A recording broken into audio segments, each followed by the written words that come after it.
guys back. I'm Belize Spivey. I'm Crystal Jordan. And we are the Herpes Queens with the blankets. Blanket Chronicles. These are my baby's blankets, real talk. I know, talk. right? We don't turn them into like our super capes. We are super. We're superwoman. We are. So, Crystal asked 2 questions. If you have not watched the last 3 videos, this is our 4th video. If you have not watched the last 3. Is it 3 or 4? I don't know. I think we were trying to do 4. I don't know, you guys. Y'all know how many videos we did. We weren't. Yeah, please go back and watch the last videos that we have done. We have talked about herpes. We have talked about dating. We have talked about celibacy, which we have talked about through all of them. Mm-hmm. We talked about singleness, but now we're going to go a little bit more deeper in singleness. Talk about the purpose of singleness and literally doing your purpose while you're single. And finding it. So Crystal always asks her amazing questions at the end. So Crystal, what was your questions again? So I had 2 questions, and we're both going to answer these questions. Mm-hmm. My first question is, how did you find your purpose? Mm-hmm. Which is always hard. People always ask me. And how did you know? Like, how did you know that was your purpose? I think a lot of people. There's a difference between dreams and purpose, y'all. Oh, huge. We're gonna talk about that. Everybody has dreams, you know.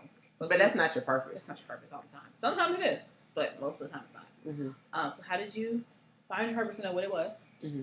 And what did you do to start walking in it? Okay, so my whole thing is after I end up getting diagnosed in 2009, and while I was diagnosed, I just did research, but I kind of went into denial mode. I just like whatever. I was in school I was getting my bachelor's in business administration, so I always knew I wanted to be a business owner. From the time I was little, I did network marketing since I was 13 years old. I was in the game. I had been around millionaires all my life. I didn't know anything else. I knew I was going to be one of these. Yeah, I was gonna have all this be stuff. Like y'all. Like I knew it. I said at the end of it, I knew it because my mom put me around people like that. I knew about accountability. I knew about affirmations. I knew about all of this stuff. So I was like, at the end of that, I know for a fact this is what I want to do. But I knew I wanted to go to college because I wanted a college degree. So with that being said, I went to school. While I was in school, I was kind of like, oh yeah, I want to be a manager. But I was like, that ain't it. Like I can feel it. My whole thing is, I'm not gonna speak from a Christian standpoint. I'm gonna speak from how we really feel. What the heck is this feeling?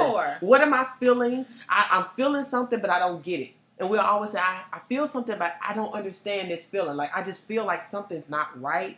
I feel like I know I'm in the right place, but I'm not completely in the right place. I feel like I should be doing more. Like, that's it. Like, I know I'm supposed to be doing more, but I don't know what it is. But as we know, and it's something I learned, if you don't know what you should be doing, keep doing what was the last thing you heard. And my whole thing, you'll go back to how do you hear from God? My whole thing is you don't hear him what this, hey, big answer boom me. Boy. He is not a big boom. It's your voice most of the time. It is your voice. He sounds just like you. He's not. You know that? Okay, so you know how, or a lot of people call it your conscience. Like, that's what it spirit. Is. Same thing. Same thing. But you know how you know you're supposed to be doing something, and you're like in your mind you're nagging yourself, like do it. Why didn't you do it yet? You know you should be doing that. That's it. That's it. That's all it is. And I think we're making it so religious. We're looking at for like this. Oh, hell. Stop looking at TV. Mighty God. Stop looking at TV. TV made us, what that man's name is, something Morgan, the old man who always Jesus. Yeah. Like, we think he's going to come down appear out the sky and he's just going to have a conversation with you. Now, some of us do have, encounters. So I'm a strong believer in that. But I'm just saying at the end of the day, you hear that every voice. day-to-day basis. Yeah. And my whole thing, you hear it clearly. And my whole thing, you know it is because it's always right. It ain't never wrong. We're going to tell you to do something It's never going to tell you nothing bad to do. And it's never confusion. It's always very direct, clear cut. So like, okay, I was raised, my mom made me understand at a very young age how to understand that God was speaking to me. I was like, well, mommy, I don't understand. And the way that she taught me, she said, when God speaks, it's very straight and to the point. Mm-hmm. And she said, sometimes it's not even a full sentence. It's a word. Go. Stop. No. Don't. It makes sense. Mm-hmm. And you don't need to have to question it. You don't have to question it and be like, well, how do I? And I mean, there are times where you're going to do that because he may give you one word like no, and you're like, no, why? But I didn't even do it. I was thinking about it. No. Like, but we act like kids. We act like little kids, right? and we are. We're children. But that was how I learned. And then my sister, who I also get it from, is a firm believer in asking for confirmation and signs. Like, my sister and I are like the queens of asking for ridiculous stuff. And I'm not telling y'all to be asking for it, but when you get to a certain relationship with God, you can ask Him to show you in any kind of way, and He will do it. You could be like, God, if this is you, I need you to send a red Ferrari at the stoplight to blink its lights 5 times and honk the horn at me. He knows how we are. He knows we're not believers by default. Truth be told, we're not believers by default. That happened with Adam. We're not a believers by default. And I'm not saying that at that moment, we have to realize it. Just because you're asking for a sign doesn't mean you're gonna get it right away. Mm-mm. So because you didn't see that red Ferrari with the stoplight with the blinking 5 times and honking the horn at you, doesn't mean you're gonna get it. You might get it. You might get it 2 days later. You might get it 2 years later. Or you might not get it at all because He knows you're in a better level than that you don't need. Because you didn't need it. Yeah, and sometimes the thing about it is we have to understand our own level. And I think that's what we tend to fail. We think our level is somewhere. Because people like, now you're just being extra. Sit down. Yeah, you heard me. You heard. You heard me. I said what I said. He's a parent. He's like, I said what I said. That's like asking your mama, okay, we say this all the time about, like, when we're supposed to do stuff, and God, you're like, okay, Daddy, can I have this? And you're like, did you do your homework? No. But that's not what You know how your mom tells you, like, Mommy, can I go outside? And did you do your homework? And you'd be like, and you walk off, and then you come back. Did you do your homework? Yeah, let me see it. God dang! I didn't do all of it! Then you show it to me, like, this ain't right. You get so frustrated. This ain't right. Go do it over. But that's how He operates. But He does that because He's preparing you for what you ask for. Truth be told, it's not always a no of what you asking for. It's just the fact that you're not prepared to even receive what you ask for. So with that being said, guys, like, my whole thing is I didn't really know. I knew I was supposed to been doing something. I knew, I went to Auburn, so Auburn always prepares us to be leaders. They prepare managers, owners. That's what they prepare us for. Mm-hmm. So with that being said, I was like, okay, I did all the resumes. I went to job for management positions. I got one. I could have worked at Waffle House, which most people down Waffle House people, but they get paid, baby. Okay, so don't knock them. Don't knock McDonald's. They make 100,000. Based off their performance at their location, they get bonuses at the end of the year. So don't play. Like, if that's something you want to do, go for it. If that's something you're interested in. But at the end of the day, it didn't feel right. Like, I went for a Waffle House. I started training before I was even out of school. I was going to start working right off the bat. I was like, this ain't it, though. This ain't it. I said, I don't feel right. And I said that I had a son. I was like, who's going to watch my son? I'm in Alabama. Those hours. Oh, yeah. The hours are ridiculous. If somebody don't come to work, I have to stay. All holidays, I have to work. You get called in. I just never leave. I got to do every position. And I was like, I get paid good. Because, starting off, I was getting paid, I think, the low end was like 45. And then my bonuses. And as I go up, I make more.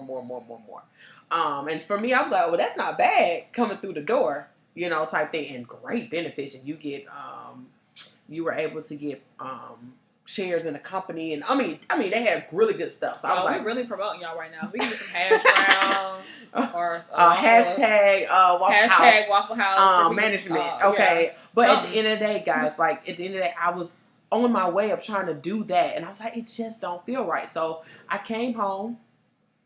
And I was staying with my mom, I think, at that time. And I was walking around like, what the heck am I supposed to be doing? And I just kept like, what am I supposed to be doing? What am I supposed to be doing? And by then, my relationship had built with Christ then. By then, I was way better than I ever been. Then I was able to have a conversation and not feel weird, type thing. And I was like, what should I be doing? I kept hearing herpes activist. I was like, shut up, no. Right. Like, and then you're lying. Like, I'm not doing, you start rebuking the stuff that God tells you to do. You're like, I rebuke it. Hey, I'm not doing that. The devil's never going to tell you something that's going to serve other people. I'm sorry. He's just never going to tell you something that's going to benefit people who need it. Truth be told. We be around here rebuking stuff that God telling us to do. Yeah. We be rebuking ourselves and God for no reason.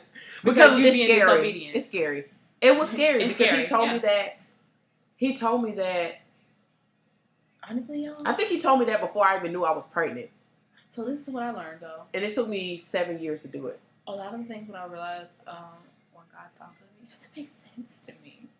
And I'm supposed to. It doesn't. It's not for me to figure out.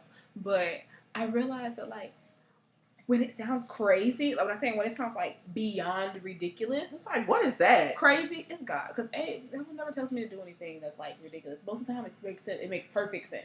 His stuff is basic. It's convenient.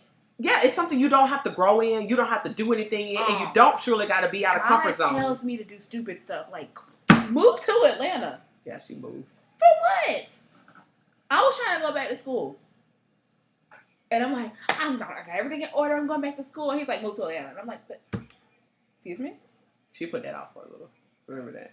Put it off for like 6 months. I was like, come on. I was like, I got no money. I don't know.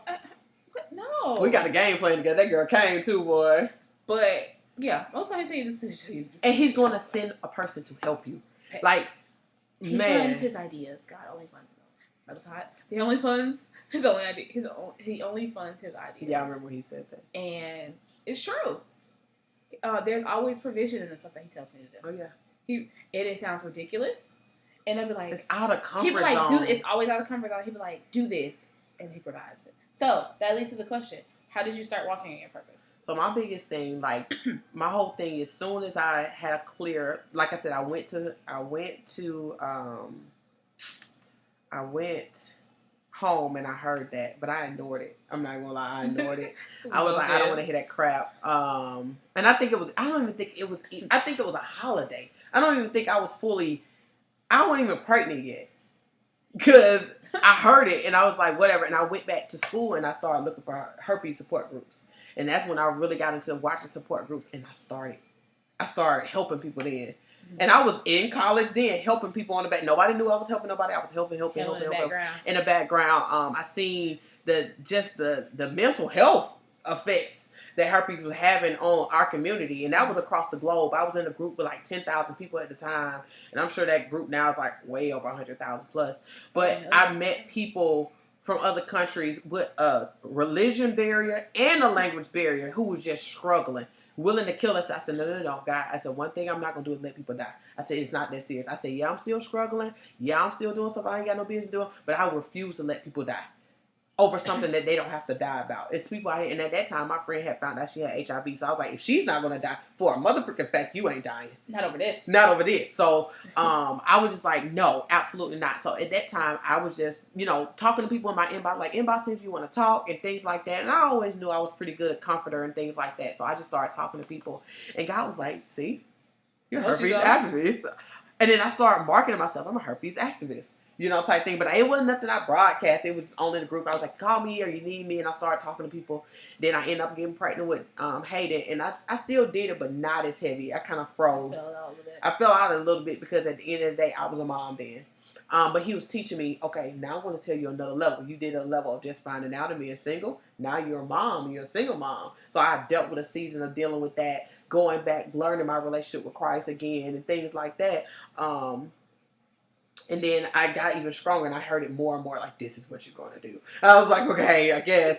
And I still was doing the support group stuff, but still, like I said, not as heavy. And then as time went on, I started to like really start doing it heavier and heavier, start talking to people and stuff like that. And then I ended up graduating on time and stuff like that. I went home. And after I went home, dealt with stuff in life as I always do, still talking to people like I always do. I was still doing that. I was content. I said, I'm doing my purpose. Like, I thought I was doing what I'm supposed to be doing. He was like, oh, no, baby. That's on a low scale. You haven't touched it. I had to just get you comfortable. I had to get you comfortable saying the name. Right. So I was like, okay. So I ended up meeting my ex-husband, and I told him he was real comfortable with it. So I was like, okay, I'm in another relationship with this and things like that. And he wanted to get married. So, okay, crap, I can really get married. So now I was in another season. Another level, yeah. So he was letting me go through every season. And I feel like that's something we have to understand. He'll tell you what to do, and then he'll work you in every season. So now you are beneficial in every season for whoever you're supposed to be serving. You're not just in one area. I don't think people realize that in purpose or just in general with God, you don't get a playbook. Mm-mm. Like, I mean, the Bible is a playbook. Yeah. That's about the biggest, that's it. But that's the end results. He told you this what happened, and he tell you exactly how it's going to turn out. But when he talks to you about, like, what you're supposed to be doing in your purpose, he working for you. He make you play it. He'll show you bits and pieces. It's almost like a trailer to a movie. Oh, I love those. So you know how you see a movie trailer, and they just show you clips good part, bad part, sad part. They're like, they work your emotions. Like, it's like this. Yeah, they play with your emotions. They do the roller coaster, and you have no idea what's in the middle. Mm-hmm. And you're like, you don't even know how it got to that part. But you see it, and you're like, ooh, that's good. Ooh, that don't make no sense, but it look good. I'm going to see it. Realistically, most of the movies we go see it because it looks like it makes absolutely no sense. Or we have to see why. But it pulls your emotions. But it's an emotional trigger. Yeah, so it's like happy, sad, rich, poor. Yeah. Big boom. Nothing. Survive. And then it's like cliffhanger. Did they live? Did they die? Yeah. Yeah. And you're just like, which they always do. Which is why we have sequels to stuff. Yeah. And so that's what God does with you. Like that's what He did with me. So okay, so two purpose. I guess I answer my own question. Mm-hmm. How to know what my purpose was. I didn't. She asked me that so many times. She's like, I don't know what I'm supposed to be doing. I don't know what I'm supposed to be doing. I didn't know until... Okay, so that goes to the difference between dreams. And so I was in school for pharmacy. Mm-hmm. Went to Florida A&M University. Woo, Rattlers. Mm-hmm. Hey, y'all. I loved every moment of it. And like you, I was raised in a household where I was taught to be an entrepreneur. My mom actually went to FAM. Graduated with she has an MBA. Mm-hmm. So she's very business minded. As a kid, I was raised to have my own business. By the time I was like 7, I was doing all kinds of little stuff. She had daycare. I was the activities coordinator. You know, I was like, when the kids come in, when I get home from school, we're doing dance class, and then we're doing arts and crafts. Like, I was very organized. By the time I was 10, I had a babysitting service, which I turned into a nanny. And at some point, I had my friends working for me. It was like, hey, y'all are going to be my backup nannies. Mm-hmm. So very business-minded, same way. And decided I was going to go to school for pharmacy because all I knew was I liked science. I liked to mix things up. And I was really good at memorizing the brand versus generic names for medications and understanding what they do and what they're for. So that was my thing. Mm-hmm. Thought that was my purpose. I'm going to go to school. To me, that was purpose. I'm going to go to school. I'm going to be a pharmacist. I may even start my own practice, and I'm just going to be Dr. Crystal Jordan, and at the end, life happily ever after, make $100+ a year. Sound great to me? God had other plans. So when I found out that I had herpes, about a week later, God immediately said, use it. And just like you, I was rebellious and I was disrespectful with it. I was like, oh, you tried life. And I said it just like that. He was like, use it. And I said, use what? He said, herpes. I said, for what? What am I going to do with this? You know how many people hear this calling? Other than and folks ignore it. I was like, what am I going to do with this other than throw it in the trash?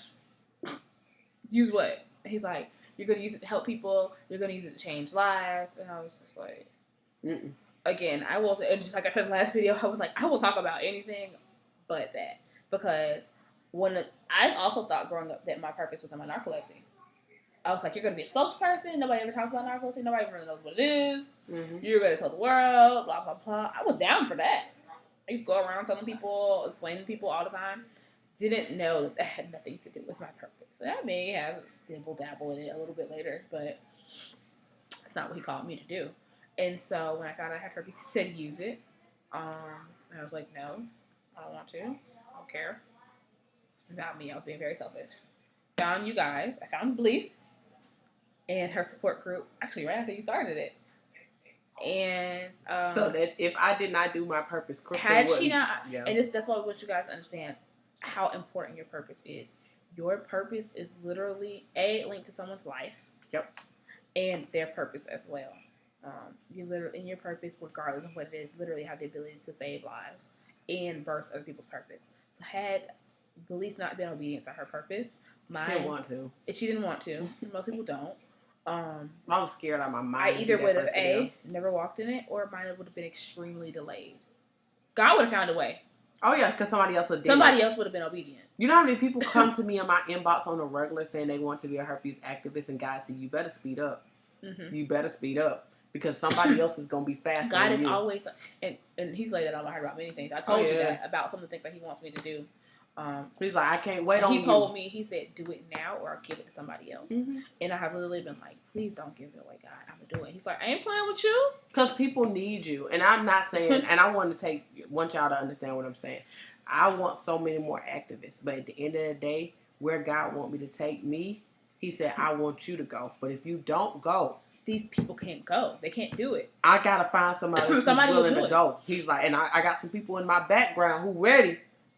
I'm waiting on their confidence and obedient to it. You know, they may be struggling with their confidence and things like that. But at the end of the day, we gotta realize that as much as God loves us and as much as we're His precious jewels, and as much as we're the apple of His eye, we ain't the only one. Oh no. There was always somebody willing to take your place and willing to do it. And I'm not saying that in a negative way, but I make you understand that you got to do your calling is also somebody else's calling, and the work got to get done. And He don't care who He got to use to do it or what, because it don't have to be a who. The Bible says the rocks will cry out. Somebody got to do it. Somebody has to do it. So if Peter Rabbit has to get on here and talk about herpes for somebody to get the message they need to do, he's gonna use whatever he has. Like y'all heard the whole thing with Usher. That whole Usher thing was to rile up what was really going on. Which is already going on. People giving it to people and not disclosing. That is a huge issue. Right. It's a huge issue, and something needs to be done. And Usher, baby, if you're watching this, that was for you too. Mm-hmm. It needs, and I don't know if he did it or not. That's really not my business. I don't know if you're doing it. That's not our place. But yeah. He was being used. He was being used to rile up a real big issue that's happening within the herpes community. Yeah. Why the virus continued to get passed on person to person because people are scared, truth be told. Whatever his situation is, and I know how it is, I have been a person who have not disclosed. It is scary to disclose. It's hard. Especially when the world is telling you're just the most nastiest person in the universe. And my gosh, I can only imagine for someone of his stature. Yeah. Like, the whole world. Okay, think about it. I didn't talk about it, y'all. It bothered my soul. It hurt for us to decide to do this and decide to not even just decide, just decide to disclose. Period. Mm-hmm. So I can only imagine for somebody who the world adores, and has on a pedestal, and whose livelihood literally lies in people's opinions. Because in that industry, it's all about what people think of you. Mm-hmm. 1 minute you're in, 1 minute you're out. Because if I don't like what you're doing, I'm not spending no money on you. If I don't like what you're doing, I'm not spending any money on you. If I don't like what you look like tomorrow, I'm not spending or anything like that. That was rough. If we don't like who you're dating, they boycott. Like, realistically, in the entertainment industry, every little thing goes against you. So I can only imagine what that was like. Because on a small scale for us, it's hard. It's hard. So just imagine if y'all were getting that type of scrutiny. I mean, everybody. I'm talking about every YouTuber, every. And social media is cruel. We got memes for days. We had memes. We had people making videos. People doing skits. Everybody was doing skits, and they taking pictures of you and putting captions on it and changing it. Breakfast Club went in, boy. People went in on everybody was talking about it. Every talk show, you could not turn your head. You couldn't get away from it. Yeah. So just imagine how he felt about that. And this isn't just in the country. This is something that was worldwide. Mm-hmm. He's a worldwide known artist, so it's not like he's just like a little old run of the mill. No, he's been around since local artist that maybe only your small hometown knows about. No, he been in the game for a minute. That was rough. So I can only imagine what that was like. But as far as our purpose goes, had she never been obedient and done what she was supposed to do, it would have either delayed or God would have had to send somebody else along the way to start mine. And then even when it comes to, because I feel that there's purpose in celibacy, which is why this video started, y'all. Yeah, it was only about celibacy. It was only about celibacy. But God got away. Everything God has a way. He merged our purposes. Yeah. And what you'll realize is that a lot of times God will give you dual purpose. So I feel like when it comes to herpes and celibacy, God gave me dual purpose. Mm-hmm. He said, I want you to do this and I want you to do this because they're going to be tied to each other. Mm-hmm. Because realistically, it was dual purpose because you didn't have anybody to talk to about celibacy. Mm-mm. Before we became, there were things, I didn't have anybody to talk to about herpes before I met her. She didn't have anybody to talk to about celibacy. Nope. And we were both brand new to these areas of our lives when we met each other. So your purpose is to help. Your purpose is never for you. So how I started walking in this purpose, I met her. I was exposed to part of my herpes. And she was seeking help first. I was seeking help, and then realized it was her purpose in the process. And sometimes you got to seek out your help in the area that you need to work in. Yeah, that you need to work in. And that's why I always tell y'all, get the help that you need, because most of the ladies I talk to, after I help them, they tell me they want to be an activist. Yeah. And so my whole thing, get the help. So now you can be an activist, but you cannot be an activist without getting the help. In seeking out that help, I realized, not just realized because I already knew. Yeah. Oh, it's always confirmation. It was confirmation, and in getting help made me more open to it and more willing to do it. So then I decided to change the counseling into a mentorship. And the mentorship just moved to a friendship. Now she's stuck with me forever, y'all. She can't get rid of me if she wants to. So I was able to be transparent in areas that I wasn't able to. And then in that, God was like, okay, now that you're being obedient. There we go. Now that you're being obedient in this area, I can show you what I really want you to do.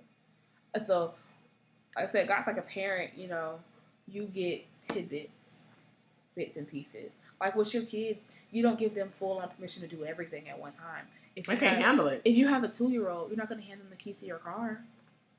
And say, go to the store, go get what you need. Who's going to do that? You can't handle that. And so that's what he did with me and my purpose. He's like, okay, I want you to do this. And when you get okay in this area, I'm going to give you this. And when you get here, I'm going to give you this. And he's still giving us stuff. What? Oh, we ready. My God. So, it's a roller coaster. It is. But it's awesome. It's worth it. But this is the beauty that you do in singleness. I'm not going to lie, y'all. As much as I was married, as much as I was single. I mean, literally, I got so quiet. My husband barely seen me. I was literally, all those videos y'all seen, I was linked to my computer because God said go. As soon as I got the okay from my husband, work. He barely seen me. I was linked to the, look, you're so silly. I was linked to the computer. I was doing this. I was doing that. I was working hard. He stayed on my way, truth be told. He stayed on my way, and I was so focused. I'm like, I don't really care what you got going on in your life because I'm about to get it. Like, I'm about to get it. I know this is what I'm supposed to be doing. And that's why it's important for us to build that habit and do it in singleness so that when you do get into a marriage, your marriage is already, you already know that your marriage is going to complement your purpose. Mm-hmm. So that won't even be an issue. It's not going to be in the way. It's not going to be like, oh, you're in the way and you don't talk to me because you always doing it. Oh, God. You don't have time for me anymore. People have arguments. You don't love me anymore. You don't have any time. That's not going to be an issue. Because it's nipped in the bud. The purpose was addressed from the beginning. Like you already know. Right, you already know something to do it. So when I go to make a video, it's not like, yeah, she always making videos. She'll never spend no time with me. You knew I made videos from the day you met me. That's not an issue. Yeah, most people have that problem because they wasn't doing anything before they weren't doing anything before. Yeah, they weren't doing anything in singleness. Yeah. So, I think that's something to figure out. I think that's all of it. I think so. Well, you guys, I think we're ending our Herpes, Celibate, Single, and Dating series for now. Yes! Blanket. Helps. Blankets on. Blanket Carnivals. Right, Blanket Chronicles complete. So I'm excited. I hope this really helps you guys in so many ways. You can reach out to me at overcomingthestigma@gmail.com, and you can reach out to Crystal at acceptingtheunacceptable@gmail.com. All right. So we love you guys. If you know where to find us, and we'll talk to you soon. Bye.